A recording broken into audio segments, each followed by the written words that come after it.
வணக்கம் விருச்சிக ராசி நண்பர்களே. வரக்கூடிய மார்கழியில் உங்களுக்கு எந்த மாதிரியான பலன்கள் கிடைக்க போகுது அப்படிங்கிறத தான் இந்த பதிவில் நாம் இப்போ பார்க்க போகிறோம். முதலாவதாக சூரியனை பார்ப்போங்க. சூரியன் தான் உங்களுக்கு 10ஆம் அதிபதி. வாழ்க்கையில் மிகப்பெரிய யோகத்தை கொடுக்கக்கூடியவர் அவர் தான். மிகப்பெரிய வெற்றியை கொடுக்கக்கூடியவரும் அவர் தான். பேரு புகழெல்லாம் அவர் தான் கொடுப்பார். அவர் நல்லா இருக்கிற போது வெற்றி புகழ் எல்லாமே தன்னாலேயே வருங்க. இந்த மார்கழியில் அவர் ரொம்ப சிறப்பாக இருப்பார். அதனால் எதிர்பார்த்த காரியங்கள் நடந்து உங்களுக்கு மகிழ்ச்சியை கொடுக்கும். அரசாங்க சம்பந்தப்பட்ட வகையில் எந்த ஒரு நன்மை வேணுனாலும் கிடைக்கும். அரசாங்க உதவிகள் உங்களுக்கு கிடைக்கும். அரசாங்கத்தில் ஏதாவது நீங்கள் கேட்டுட்டு போனீங்கன்னா கிடைக்கும். வரவேண்டிய பணமெல்லாம் கூட உங்களுக்கு வரும். சிலருக்கு அரசாங்க உத்தியோகங்கள் கூட கிடைக்கும். சிலருக்கு பதவி உயர்வு சம்பள உயர்வெல்லாம் கிடைக்கிறது கூடிய சந்தர்ப்பம் இந்த மாதம் உங்களுக்கு இருக்குங்க. புதன் பகவான் உங்கள் ராசியில் தான் இருக்கார். மார்கழி 17 வரைக்கும் உங்களுக்கு அலைச்சல் திருச்சல் நிறையா இருக்கும். ஒரு இடத்துல நீங்கள் இருக்க முடியாது. ஏதாவது ஒரு வேலையின் காரணமாக அங்கிட்டு இங்கிட்டுன்னு சொல்லி எங்கேயாவது போக வேண்டியது வரும், ட்ராவல் பண்ண வேண்டியது வரும். அதனால் உங்களுடைய வேலை அல்லது தொழிலை சரியாக கவனிக்க முடியாது. லீவு போடுற மாதிரியான சூழ்நிலைகள் வரும். அதே மாதிரி உறவை பலப்படுத்தணும்னு தோணும். ஏற்கனவே உங்களுடைய உறவினர்கள் பகையாக இருப்பாங்க. அந்த பகையான உறவுகளை பகையை சரி செய்யணும், மீண்டும் உறவுகளை மேம்படுத்தணும்னு சொல்லி நீங்கள் முயற்சி பண்ணுவீங்க. முயற்சி பண்ணுங்கள், நல்லது நடக்கும். கல்வி சம்பந்தப்பட்ட வகையில் அந்த எண்ணங்கள் உங்களுக்கு இருந்துக்கிட்டே இருக்கும். விட்டுப்போன கல்வியை மீண்டும் தொடரணும்னு நீங்கள் நினைக்கலாம். நினச்சா நடக்கும், தொடருங்க. அப்படி இல்லாத பட்சத்தில் உங்கள் வீட்டில் யாருக்காவது படிப்பு சம்மந்தப்பட்ட விஷயங்கள் பற்றி நீங்கள் சிந்திப்பீங்க. நல்ல படிப்பை கொடுக்க முடியும். அது சம்மந்தப்பட்ட வேலைகளை தாராளமாக நீங்கள் செய்ய முடியுங்க. ஏதாவது ஒரு வகையில் கெட்ட பேர் வரணுன்னு இருக்குது. கெட்ட பேர் மட்டும் வராமல் பார்த்துக்கிட்டிங்கன்னா கண்டிப்பாக மகிழ்ச்சியான ஒரு வாழ்க்கை இந்த மார்கழியில் உங்களுக்கு இருக்கதாங்க செய்யும். ஒரு சிலருக்கு மட்டும் இந்த தோலில் அலர்ஜி வர்றது அல்லது அந்த நரம்பு சம்மந்தப்பட்ட கோளாறுகள் சொல்கிறோம் இல்லையா, அந்த மாதிரி வர்றதுக்குடைய சந்தர்ப்பங்கள் இருக்குது. சுக்கிரனை எடுத்துக்கிட்டோம்னா உங்களுக்கு நல்லா தான் இருக்கார். 3ஆவது ராசியில் தான் இருக்கார். அப்போ சுக்கிரன் 3ஆவது ராசியில் இருந்தாலே நல்லது நடக்கும். ஒரு சிலருக்கு வீடு கட்டுற யோகம் கிடைக்குங்க. வீடு கட்டணுன்னாலும் கட்டலாம், கட்டின வீட்டை விலைக்கு வாங்கலாம். பழைய வீடு இருந்தால் ஏதாவது திருத்தி அமைக்கலாம். அல்லது ஏற்கனவே வீடு கட்டியிருந்தால் அதுக்கு மேலே மறுபடியும் வீடு கட்டலாம். வீடு சம்மந்தப்பட்ட விஷயங்கள் நடக்கலைன்னா வாகனம் சம்மந்தப்பட்ட விஷயங்கள் கூட நடக்கும். அதாவது ஏதாவது ஒரு வண்டி வாங்கணும்னு நினச்சா வாங்கலாம். இல்லை இந்த ரெண்டுமே நடக்கலைனாலும் உங்கள் வீட்டுக்கு தேவையான பொருட்கள் இருக்குல்ல, ஆடம்பர பொருட்கள், சொகுசு பொருட்கள், அத்தியாவசிய பொருட்கள் அப்படின்னு சொல்லுவோம். அதாவது எலக்ட்ரானிக் பொருட்கள், வாஷிங் மிஷின் வாங்குறது, செல்ஃபோன் வாங்குறது, குக்கர், மிக்சி, இப்படி ஏதாவது ஒரு வகையில் அந்த பொருள்களாக வாங்கி சேர்க்கறதுக்குடைய யோகங்கள் இருக்கும். வாங்கலாம். அது உங்களுக்கு நற்பலனை கண்டிப்பாக கொடுக்குங்க. சனி வேற உங்களுக்கு நாளில் தான் இருக்குது பாருங்கள். சனி நாளில் இருந்தாலும் வாகன யோகம் இருக்கும். வாகனம் வாங்கலாம், சொந்தத்துக்காகவும் வாங்கலாம், தொழிலுக்கு செய்கிறதுக்காக கூட வாங்கலாம்.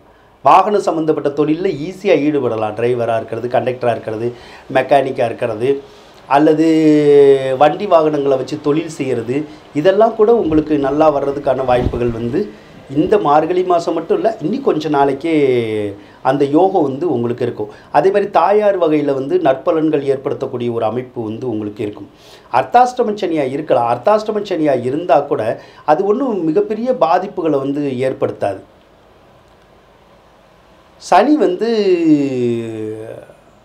புத்திரஸ்தானத்துக்கும் சம்மந்தப்படுறதுனால குழந்தை பிறக்காதவங்களுக்கு குழந்தை பிறக்கிறதுக்கான சாத்தியக்கூறுகள் இருக்கும்.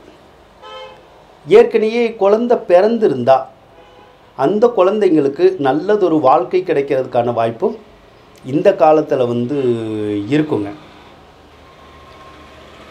அதே போல் ஒரு சிலருக்கு மட்டும் பெற்ற குழந்தைகளோட கருத்து வேறுபாடு வரலாம். அல்லது பிள்ளைகளை பிரிஞ்சிருக்கிற மாதிரியான ஒரு சூழ்நிலைகள் வரலாம். ஒன்று பிள்ளைங்க நம்ம வீட்டை விட்டு படிக்கிறதுக்காகவோ வேலைக்காகவோ போகலாம். அல்லது நாம் கூட அந்த மாதிரி போகிறதுக்கான சந்தர்ப்பங்கள் இந்த காலத்தில் உங்களுக்கு இருக்குங்க. அதே மாதிரி ஒரு சிலருக்கு பணியிட மாற்றங்கள் ஏற்படலாம். ட்ரான்ஸ்ஃபர் ஏற்படுறதுக்கான வாய்ப்புகள் இருக்கும். அதோட பதவி உயர்வு சம்பள உயர்வு சொன்னோம் இல்லையா, அதுவும் வரதுக்கான வாய்ப்புகள் இருக்கும் சிலருக்கு வந்து ஒரு இடத்துலேருந்து வேலை மாறி வேறொரு இடத்துக்கு போகிறதுக்கான சந்தர்ப்பமும் இருக்கும்.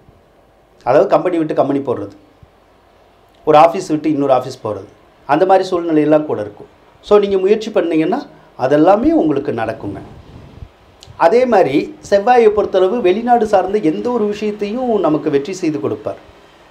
விசா வேணும்னாலும் கொடுப்பார், பிஆர் வேணும்னாலும் கொடுப்பார், வேறு வெளிநாட்டில் வேலை வேணும்னாலும் படிக்கணுன்னாலும் அந்த விஷயங்களை பூரா நல்லா கொடுக்கும் செவ்வாய்.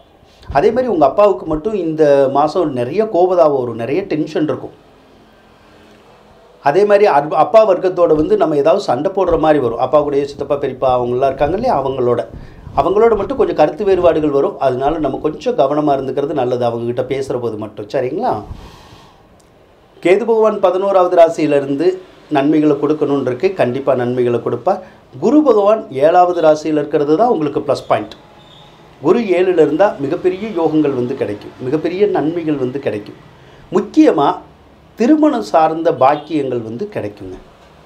அதாவது ரொம்ப நாளாக திருமணம் நடக்காமல் இருந்திருக்கலாம், திருமணம் தள்ளி போயிருந்திருக்கலாம், அவங்களுக்கெல்லாம் கூடிய சீக்கிரமே திருமணம் நிச்சயிக்கப்படுதும் அல்லது உறுதிப்படுத்தப்படும் அல்லது திருமணமே நடந்து முடியுங்கிற மாதிரி இருக்குது. அதனால் அந்த கல்யாண பருவத்தில் இருக்கிறவங்க அதுக்கு தகுந்த வேலை செஞ்சீங்கன்னா கண்டிப்பாக அந்த திருமண முயற்சிகள் வந்து வெற்றி பெறும். ஒரு சிலருக்கு கணவன் மனைவி உறவு நல்லா இருக்கும், அதில் ஒன்றும் தொந்தரவு இல்லை. ஆனால் ஒரு சிலருக்கு இந்த லவ் சம்மந்தப்பட்ட விஷயங்கள் வந்து வருங்க.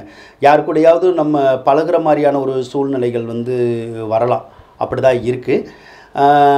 அப்படி வந்தால் யார் நமக்கு வருவாங்க அப்படின்னா, ஸ்கூலில் வேலை பார்க்குறவங்க அல்லது யூனிவர்சிட்டியில் வேலை பார்க்குறவங்க, கோவிலில் வேலை பார்க்குறவங்க, இந்த பேங்க் சார்ந்த இடங்கள், அதாவது நிதி நிறுவனங்கள் இருக்குல்ல, அந்த மாதிரி இடத்துல வேலை பார்க்குறாங்க இல்லையா, அவங்க அதே மாதிரி இந்த சாஸ்திர ரீதியாக இருப்பாங்க, சாமி பார்க்குறவங்க, ஜாதகம் பார்க்குறவங்க, இந்த மாதிரிலாம் இருக்காங்க இல்லையா, அவங்களுடைய தொடர்பு ஏதாவது நமக்கு கிடைக்கும். அந்த உறவு வந்து நமக்கு நல்லாவும் இருக்கும். ஆக குரு உங்களுடைய ராசி பார்க்குறதே கோடி நன்மை தான், நிறைய நன்மைகள் இருக்கும். எதிர்பாராத யோகங்கள், எதிர்பாராத நன்மைகள், எதிர்பாராத வெற்றிகள் எல்லாம் கொடுத்து உங்களை மகிழ்ச்சி படுத்தக்கூடிய அமைப்பில் தான் அந்த குரு வந்து உங்களுக்கு இருக்காருங்க. ஆக இந்த மார்கழி மாதத்தை பொறுத்தளவுக்கு விருச்சிக ராசிக்காரவங்களுக்கு ஒரு சிறப்பான மாதமாக, அருமையான மாதமாக, அற்புதமான மாதமாக இருக்கும் அப்படின்னு சொல்லி கூறிக்கொண்டு விடைபெறுகின்றேன். நன்றி, வணக்கம். உங்களுக்கு இந்த வீடியோ பிடிச்சிருந்தால் லைக் பண்ணுங்கள், ஷேர் பண்ணுங்கள், மறக்காமல் சப்ஸ்கிரைப் பண்ணுங்கள். நன்றி நண்பர்களே.